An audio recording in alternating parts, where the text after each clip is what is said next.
इंद्रियों में और मन में क्या संबंध है? मैंने वही बोला ना, मन जो है, मन तो मास्टर है। मन जो है इंद्रियों को इंस्ट्रक्शन देता है। जैसे मैंने बताया, आपका मन चाहता है मैं स्वादिष्ट व्यंजन का सेवन करूं, तो स्वाद इंद्री को वो इंस्ट्रक्शन देता है।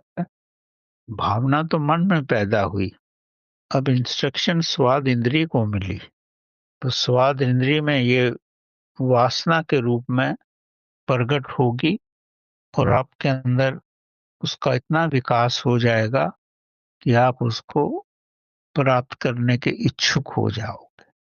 इसी तरह अगर आपके अंदर काम की भावना आई मन की तरफ से, तो आपका शरीर जो है मन के कहने से वासना को इतनी शक्ति दे देगा कि आप काम में उतर जाओगे। लेकिन इंस्ट्रक्शंस जो हैं वो सब मन से ही आती हैं। और मन के पास इंस्ट्रक्शंस कहाँ से आती हैं?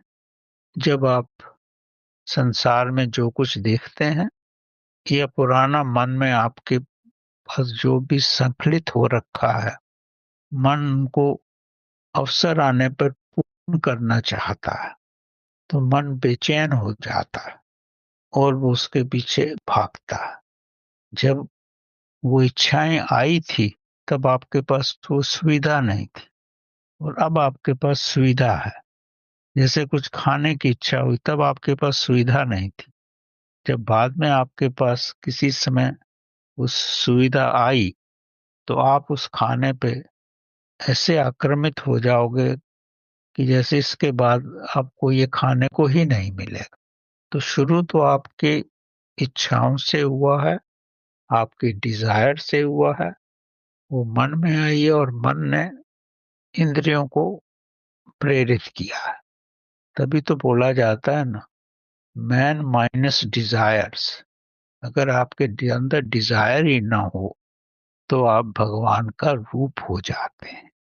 Man minus desire is equal to God. जब आप साधना की अवस्था में ऊंचे उठ जाओगे, तो आपके पास इच्छाएं कम से कम होंगी। तब आप चॉइसलेस हो जाओगे। तो आप खाओगे भी तो जीने के लिए, कुछ भी कर्म करोगे तो जीने मात्र के लिए, ना कि इच्छाओं की पूर्ति। इच्छाओं इच्छाएं का बल बहुत अधिक होता है, और इच्छाओं की वजह से ही हम सब प्रेरित होते हैं।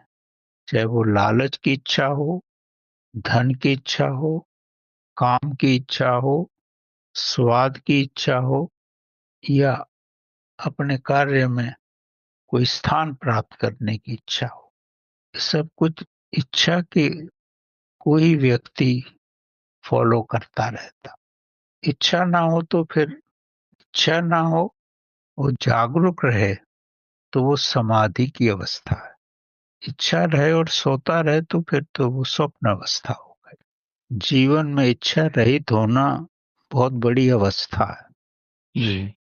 इच्छा रहित व्यक्ति तभी हो सकता है जो, जबकि वो इच्छाओं में इतना तृप्त हो गया हो, वो अब उनको छोड़ने की कोशिश करे।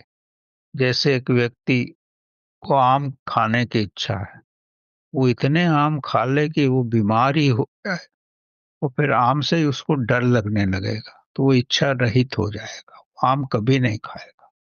या उसकी ऐसी तमन्ना हो कि मेरे को प्रभु के पास जाना ही है, उसके लिए मैं सब कुछ छोड़ने को तैयार हूँ, वो मिनिमम में रहना शुरू कर देता है, तो भी वो इच्छा रहित हो गया।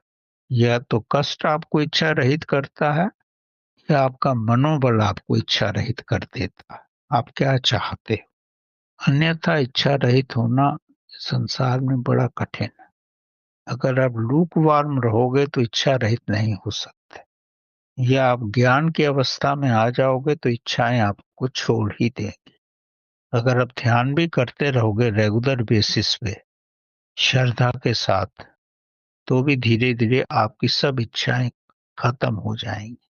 आपके अंदर वैराग्य पैदा होगा, वो भी इच्छा रहित होने का एक रास्ता। लेकिन उसमें ये नहीं देखना कि मेरी कौन सी इच्छा खत्म हो गई, 1 साल में खत्म हुई या 2 साल में, नहीं, वो अपने समय से हो जाएगी।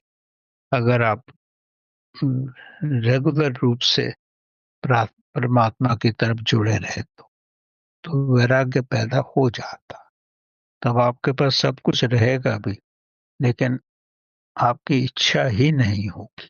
वो वैराग्य की अवस्था।